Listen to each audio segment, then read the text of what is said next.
Баумит представя страхотни истории за страхотни сгради. Победител в категория жилищни сгради ново строителство за 2020-2021 година Атлантис Атмосфера в град Бургас. Аз съм архитект Милица Петрова от Space Mode Studio.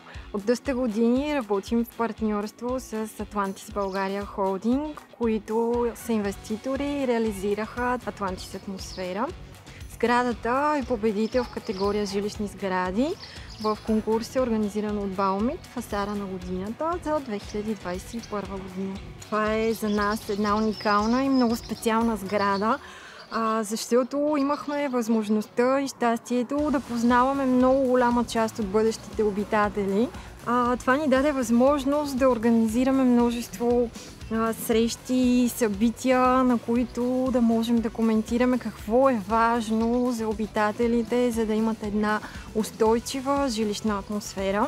Първо позиционирахме дворното пространство и около него реализирахме сградите. Фасадата е решена предимно в бели тонове и бялата фасада е символ на спокойствието, на връзката с природата, на близостта до морския бряг.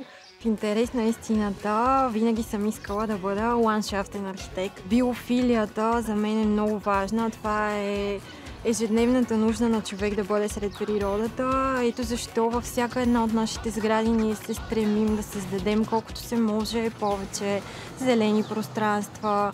Това, към което се стремим в нашите сгради, е да създаваме урбанистичен интериор, имайки предвид създаване на различни сцени от тематични градини, пространства за деца, за всички възрастови групи и възможности за спорт на открито с цел по-здравословен начин на живот. Вдъхновяват ме хората, вдъхновяват ме децата. Искам да има повече пространства, в които те наистина да се чувстват много щастливи и да имат едно безгрижно детство.